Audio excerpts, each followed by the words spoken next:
टीका टिप्पणी शुरू है। आपने भी इसको लेकर एक ट्वीट किया है, क्या कहेंगे, किस तरह का ट्वीट है? ये बहुत ही दुर्भाग्यपूर्ण बात है कि शिवसेना शिंदे गठ के दो सीनियर लीडर एक दूसरे को गद्दार और बेईमान कह रहे हैं। सच है कि दोनों नेता अब एक्सपायर्ड मेडिसिन हैं, दोनों भूले बिसरे गीत हो चुके हैं और दोनों का अब जनसंपर्क नहीं है। खासकर हमारे विभाग के जो सांसद हैं श्री गजानन कीर्तिकर साहब, उनका तो पिछले 5 वर्षों में अपने इलाके में चुनाव क्षेत्र में कोई काम ही नहीं रहा है। उनसे मैं सवाल पूछता हूं कि जुहू के लिए आपने क्या किया, वर्सोवा के लिए क्या किया, अंधेरी ईस्ट के लिए क्या किया, गोरेगांव वेस्ट के लिए आपने क्या किया।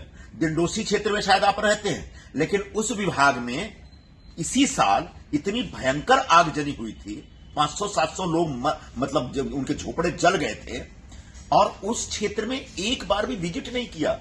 उल्टे जब हम लोग, मैं तो 2-3 बार गया, मैंने जोर से डिमांड की कि सरकार की तरफ से इन सारे झोपड़पट्टी वासियों को, जो प्रभावित लोग हैं, इनको कुछ मदद निधि मिलनी चाहिए। और तब सरकार ने घोषणा की कि भाई 50,000 रुपए प्रत्येक परिवार हम देंगे। और जब पैसा बांटने का टाइम आया तो इन्होंने सामने से डिपार्टमेंट में फोन करके बोला कि ये प्रोटोकॉल है और प्रोटोकॉल के नाते मुझे आपको बुलाना ही पड़ेगा, और फिर वो बुलाते हैं उनको।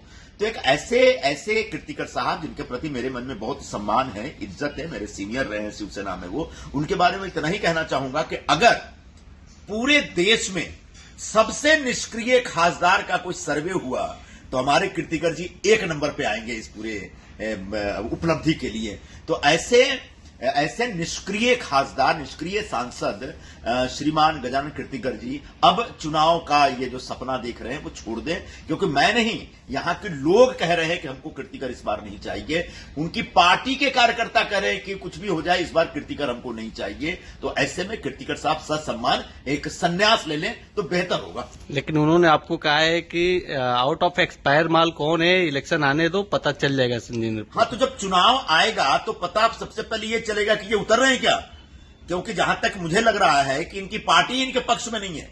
इनकी पार्टी के कार्यकर्ता इनका विरोध कर रहे हैं, इनके नगर सेवक इनका विरोध कर रहे हैं, इनके लीडर इनका विरोध कर, इनके लीडर, इनके सहकारी जो हैं, सहयोगी हैं, इनको गद्दार और बेईमान कह रहे हैं और कह रहे हैं कि इनको घर बैठना चाहिए। तो जब इनका कुछ तय नहीं है तो अभी चुनाव के बारे में हम क्यों इनको चुनौती दें।